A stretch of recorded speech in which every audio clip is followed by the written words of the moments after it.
Senior صحافی حامد میر نے اپنے جنگ نیوز میں شائع ہونے والے حالیہ کالم میں مسلم لیگ نے گزشتہ دور حکومت میں بلوچستان کے وزیر اعلیٰ ثناء اللہ زرعی کے استعفے اور بلوچستان عوامی پارٹی کے وجود میں آنے کے حالات پر تفصیلی روشنی ڈالی ہے، جبکہ انہوں نے اپنے کالم میں اپنی ایک خطا کا اعتراف کرتے ہوئے معافی بھی مانگی ہے۔ مقامی اخبار جنگ نیوز میں شائع ہونے والے حامد میر نے اپنے کالم میں لکھا کہ یہ آج سے 5 برس پہلے کی بات ہے۔ مرکز میں شاہد خاقان عباسی وزیر اعظم اور بلوچستان میں ثناء اللہ زرعی وزیر اعلیٰ تھے۔ دونوں کا تعلق مسلم لیگ نون سے تھا۔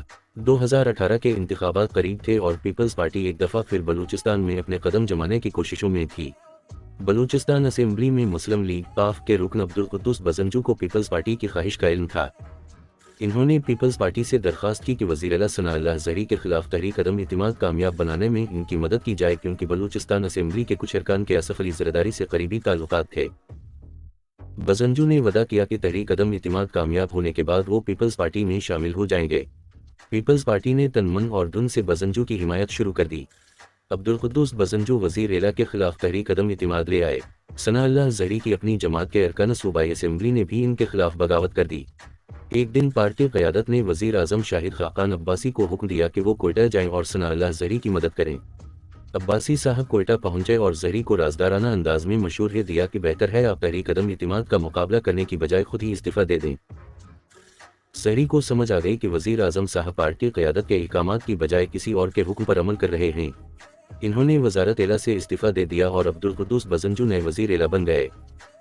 وعدے کے مطابق انہوں نے پیپلز پارٹی میں شمولیت اختیار نہیں کی، بلکہ بلوچستان اسمبلی میں مسلم لیگ قاف اور مسلم لیگ نون کے ارکان کے ساتھ مل کر ایک نئی پارٹی بنانے کے لیے جوڑ توڑ شروع کر دیا۔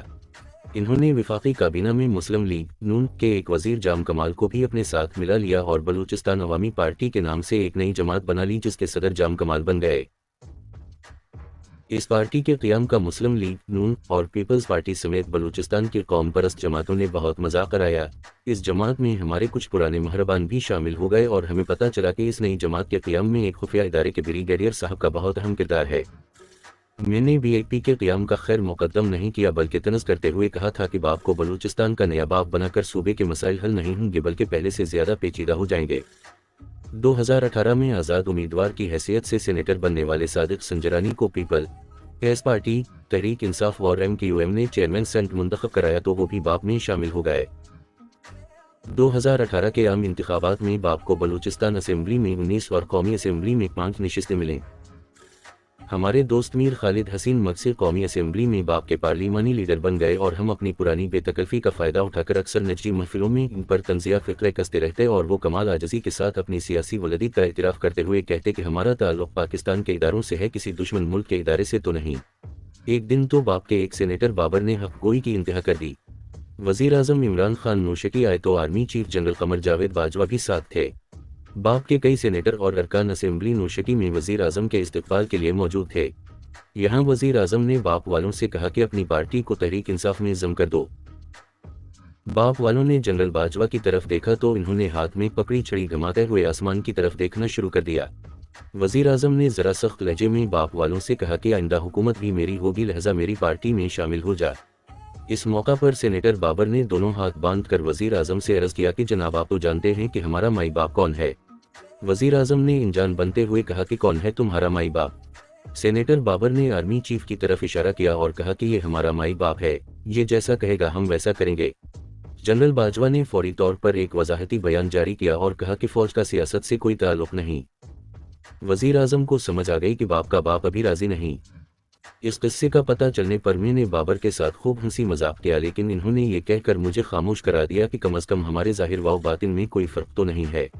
مارچ 2022 میں عمران خان کے خلاف تحریک عدم اعتماد لائی گئی تو باپ میں کچھ اختلافات پیدا ہو گئے۔ میر خالد حسین مقصی نے تحریک عدم اعتماد کی حمایت کی تو باپ کو بنانے والے بریگیڈیئر صاحب کا حکم آیا کہ آپ نے عمران خان کا ساتھ دینا ہے، شہباز شریف کا نہیں۔ مقصی صاحب نے یہ حکم نظر انداز کر دیا۔ پھر ایک شام جنرل باجوہ نے تحریک عدم اعتماد لانے والوں کو اکٹھا کیا اور کہا کہ اپنی تحریک واپس لیں۔ یہاں بھی بڑی عاجزی کے ساتھ سب سے پہلے انکار کرنے والے مقصی صاحب تھے، جبکہ باجوہ کے سامنے بیٹھے بڑی جماعتوں کے لیڈر صرف ٹانگیں ہلاتے رہے۔ پہلی دفعہ مجھے احساس ہوا کہ باپ والے تابعدار تو ہیں لیکن چاپلوس نہیں ہیں اور بڑی عاجزی کے ساتھ انکار کرنا بھی جانتے ہیں۔ جس دن سینیٹ نے آرمی ایکٹ میں ترمیمی بل منظور کیا تو میں پریس گیلری میں موجود تھا۔ مسلم لیگ، نون پیپلز پارٹی اور جے یو آئی فیک کے علاوہ تحریک انصاف نے بھی اس بل کی حمایت کی جو میرے لیے غیر متوقع تھی۔ بل کی منظوری کے بعد میں نے مکسی صاحب سے کہا کہ ایسا لگتا ہے کہ سب بڑی جماعتیں آپ کے نقش قدم پر چل رہی ہیں۔ انہوں نے ہاتھ جوڑ کر کہا، نہیں نہیں بھائی، وہ ہم سے آگے نکل گئی ہیں۔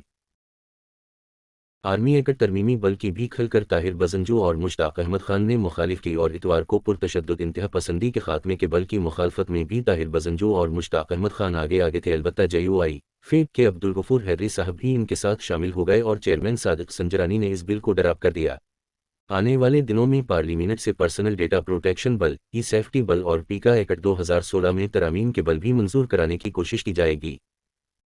باپ والے تو صرف تابعدار تھے لیکن ووٹ کو عزت دینے کی دعویدار بڑی جماعتیں تو باپ کی بھی باپ نکلیں۔